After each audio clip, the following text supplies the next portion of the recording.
If it's in a word, or it's in a look, you can't get rid of the Babadook. These chilling words have echoed in the nightmares of audiences since the 2014 release of Jennifer Kent's masterful horror film, The Babadook. The movie terrified us not with jump scares, but with a creeping psychological dread that crawled under our skin and stayed there. It told the story of Amelia, a grieving widow, and her troubled son, Samuel, who become haunted by a sinister storybook creature. But as the shadows in their home grew longer and the presence of Mr. Babadook became more malevolent, viewers began to suspect that the monster wasn't just a creature from a pop-up book. The film was a harrowing depiction of grief, depression, and the monstrous forms they can take when left to fester in the dark. The sheer, suffocating realism of Amelia's breakdown led many to ask a chilling question. Is The Babadook based on a true story? The simple answer is no, not in the traditional sense. There was no real-life Amelia and Samuel, no mysterious, top-hatted monster that appeared on a doorstep. However, the emotional core of the film, the terrifying truth that powers its horror, is drawn from a place of profound and painful reality. Director Jennifer Kent has spoken about a deeply unsettling experience a friend of hers went through, an experience that planted the first dark seed of the Babadook story in her mind. This friend had a young son who was, for reasons no one could understand, absolutely terrified of a monster he believed was hiding in his closet.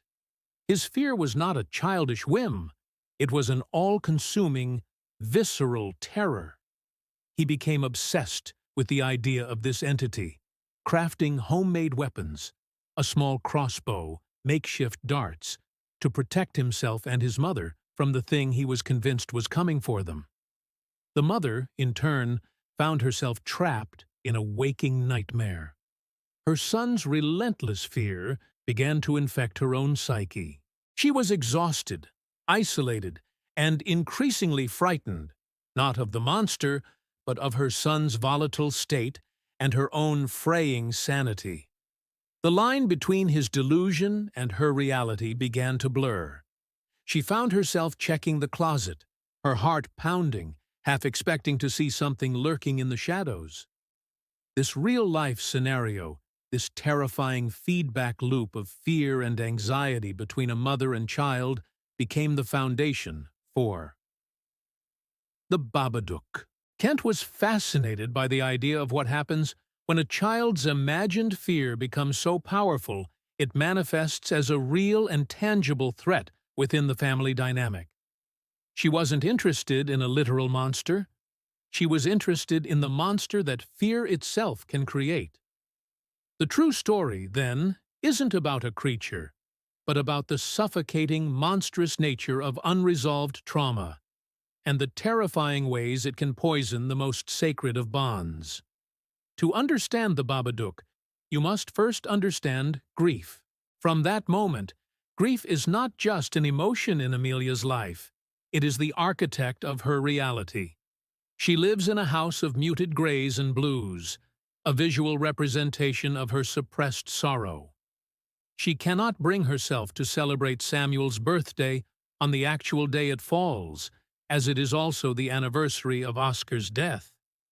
This unresolved trauma hangs over their home like a shroud. Samuel, born of that tragedy, becomes a living, breathing reminder of her loss. His difficult behavior, his hyperactivity, and his dark obsessions are not just the actions of a problem child. They are the desperate cries of a boy drowning in an emotional atmosphere he cannot comprehend. He acts out because he is marinating in his mother's unspoken, unfaced agony. This is where the true terror of the story lies. The Babadook is not an external invader. He is the physical manifestation of Amelia's repressed grief and growing resentment towards her son. When the mysterious red book, Mr. Babadook, appears on their shelf, its stark, German, expressionist-style drawings and sinister rhymes give a name and a face to the ugliness that has been festering inside Amelia. The book reads, "If it's in a word, or it's in a look, you can't get rid of the Babadook." This is the insidious nature of depression and grief. You can't simply ignore it or wish it away. The more Amelia tries to deny it, ripping up the book, burning it, the more powerful it becomes.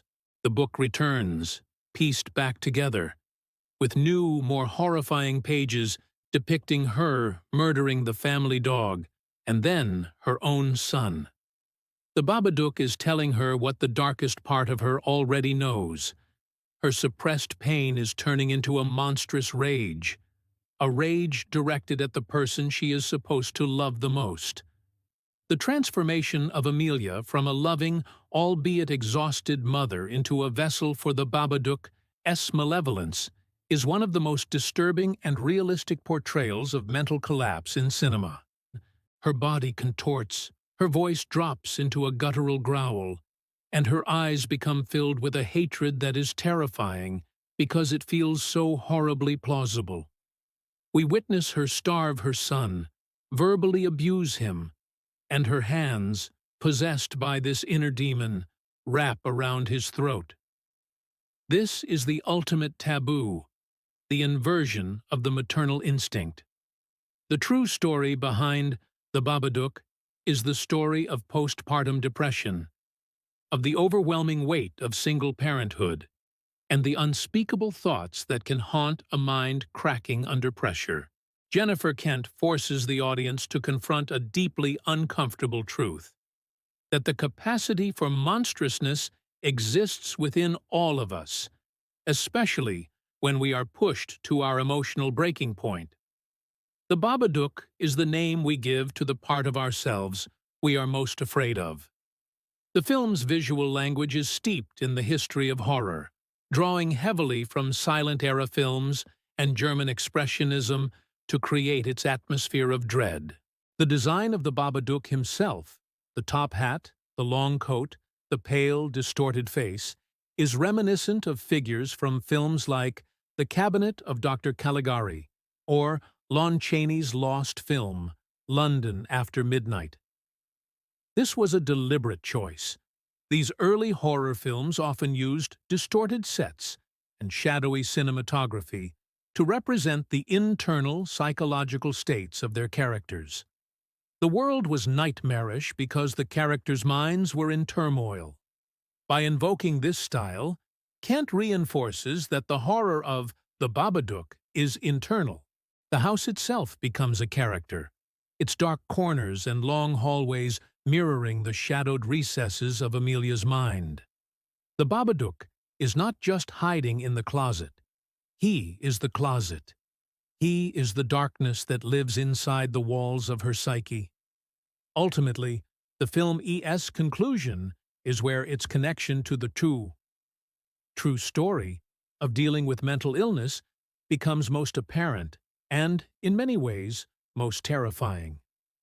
In a conventional horror movie, the monster would be vanquished.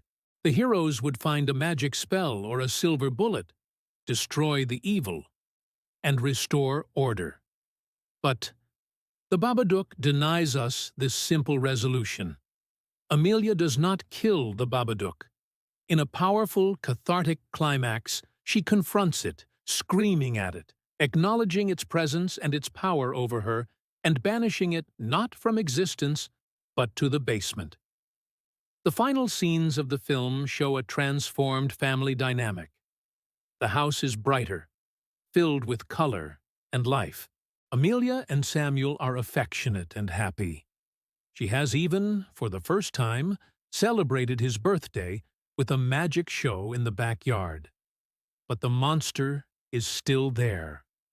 Every day, Amelia goes down to the basement with a bowl of earthworms to feed the Babadook. It is still a snarling, violent entity, but it is contained. It is managed. This is the film's brilliant, harrowing metaphor for living with grief and depression. You can't kill it. You can't get rid of the Babadook. It becomes a part of you. The terrifying true story behind the film is that recovery is not about eradication, but about integration. It's about learning to live with your demons, to acknowledge their presence, and to tend to them so they don't consume you. You have to go down to the basement every day and feed your monster. You have to look it in the face. The horror doesn't end. You just learn how to carry it. The Babadook is real, not because it exists in the shadows of our homes, but because it exists in the shadows of our hearts. And learning to live with it is the most terrifying and courageous challenge of all.